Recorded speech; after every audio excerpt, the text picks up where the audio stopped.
Today நம்ம என்ன topic பார்க்க போறோம்னா சந்திரன் கர்மாவோட பரிகாரம் பார்க்க போறோம். சந்திரன் கர்மாவோட பரிகாரம் அப்படின்னா நம்ம ஒண்ணுமே இல்லை. நமக்கு வந்து சந்திரன்னாலே மனசு தான் சொல்லுவாங்க. ஸோ மனசுக்கு ஏத்த கடவுள் தான் வந்து சந்திரன் பகவான். சந்திரன் வந்து ஒருத்தவங்களுக்கு கெட்டு போச்சுன்னா அவங்க வந்து ரொம்ப மனநிலை பாதிக்கப்பட்டவங்கள மாதிரியே வந்து இருப்பாங்க. ஸோ அதுதான் உண்மை. ஸோ சந்திரனுக்கு வந்து என்ன பரிகாரம் அப்படின்னா ரெண்டு பரிகாரம் தான்.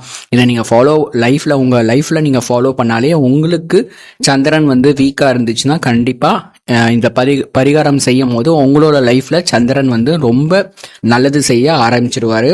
ஸோ அது என்ன பரிகாரம் அப்படின்னா சந்திரனாலே அம்மான்னு சொல்லுவாங்க. ஸோ உங்களோட அம்மா கிட்ட ஆசீர்வாதம் வாங்குங்க. டெய்லியுமே ஆசீர்வாதம் வாங்கிட்டு எது செஞ்சாலுமே அம்மா கிட்ட ஆசீர்வாதம் வாங்கிட்டு போங்க. அதுதான் வந்து ஒரு நல்ல சிறந்த பரிகாரம் அப்படின்னா அதுதான் சொல்லுவேன். ரெண்டாவது வந்து பார்த்தீங்கன்னா மனநிலை பாதிக்கப்பட்டவங்களுக்கு ஹெல்ப் பண்ணுங்க. ஓகேவா? அதே மாதிரி அம்மா இல்லாதவங்களுக்கு என்ன பண்ணணும்னா அம்மா ஏஜில் யாராச்சும் இருந்தாலே அவங்க கிட்ட ஆசீர்வாதம் வாங்குறனாலேயே இந்த சந்திர கர்மா இருக்கிறவங்களுக்கு பார்த்தீங்கன்னா படிப்படியாக வந்து கம்மியாயிடும். ஸோ அதோட தாக்கம் வந்து படிப்படியாக கம்மியாயிடும்.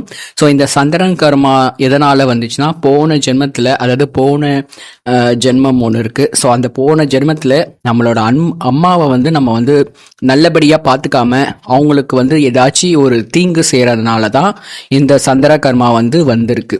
ஓகேவா? ஸோ அதை மட்டும் நல்லா புரிஞ்சுக்கோங்க. அம்மா ரிலேட்டட் திங்ஸ் எல்லாமே நீங்கள் கரெக்டாக பண்ணுங்கள். கண்டிப்பாக இந்த மாதிரி கர்மாவிலேருந்து நம்மளால் வந்து அந்த பாதிப்பு வந்து நம்மளுக்கு வராமல் பார்த்துக்கலாம். ஸோ கர்மானா வந்து போன ஜென்மத்தில் செஞ்ச பாவமோ இல்லை இந்த ஜென்மத்தில் செஞ்ச பாவமோ சேர்ந்து தான் கர்மாவாக வந்து நமக்கு வந்து சேருது. ஓகே ஃப்ரெண்ட்ஸ், இந்த மாதிரி நிறைய புது டாபிக் மூலமாக நான் உங்களை வந்து அடுத்த வீடியோவில் உங்களை நான் சந்திக்கிறேன். Bye friends.